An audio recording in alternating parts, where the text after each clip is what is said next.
The sun stood high and unforgiving over the open highway when a single, trembling hand rose from the back window of a speeding van, fingers forming a shaky signal that most people would miss and others would ignore. But the riders saw it. In that split second, leather jackets caught the light, engines growled low, and the world shifted for a kidnapped girl who had almost given up believing anyone would notice her silent plea. Fear had stolen her voice, but courage found another way out. Before the story pulls you deeper, if you believe kindness deserves second chances and strangers can become miracles, take a moment to like this video, comment your thoughts, share it with someone who needs hope, and subscribe to the channel Threads of Kindness. Your support helps stories like this reach hearts that need them most.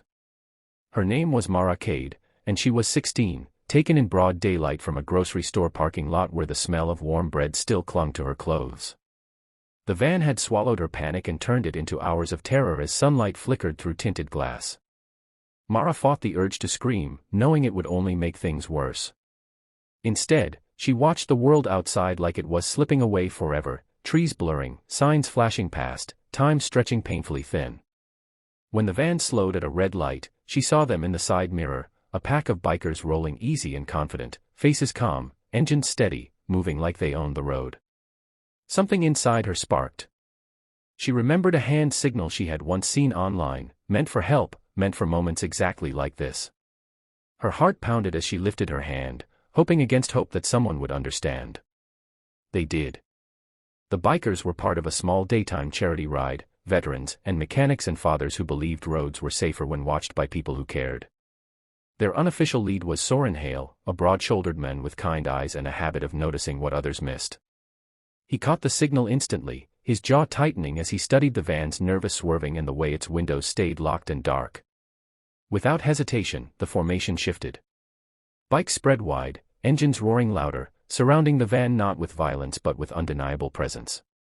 Drivers nearby slowed, phones came out, and daylight became a witness. Inside the van, panic erupted. The driver accelerated, but traffic boxed him in. The bikers stayed calm, using their size and numbers to control the flow without touching the vehicle.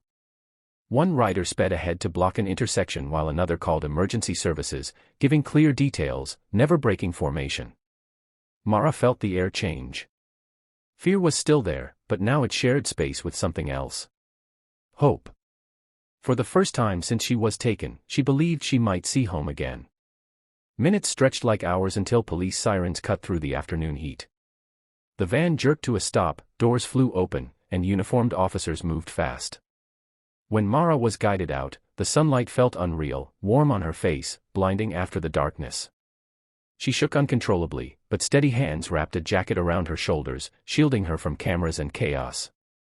The bikers stood back, helmets off, quiet and respectful, letting professionals do their work. Soren met Mara's eyes briefly, offering a nod that carried more comfort than words ever could. News spread quickly, but the riders didn't linger for praise. They mounted their bikes and rolled away as the road reopened, leaving behind a girl alive, a family spared heartbreak, and a reminder that courage doesn't always wear a uniform. Mara's recovery wasn't instant. Nights were hard, memories heavy, but she held onto the image of those bikes in the mirror, proof that even in the worst moments, help can appear if you dare to ask. As days passed, Mara began to heal, sharing her story not as a tale of fear, but as a testament to awareness and human decency. She learned that strength sometimes looks like a shaking hand raised in daylight, and heroism can arrive on two wheels with no expectation of reward.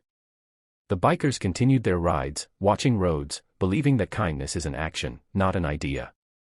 If this story touched your heart, reminded you to look twice, or restored a bit of your faith in humanity, please take a moment now to like, share, and engage with this video. Your interaction helps spread these stories of hope further than we ever could alone. Special request before we end, comment below what you would do if you saw someone silently asking for help, because your awareness could save a life. Under the same bright sun that once witnessed terror, Mara now walks freely, breathing deep, knowing that strangers chose to care without hesitation. And somewhere down the highway, engines hum steadily, carrying kindness forward, one watchful mile at a time.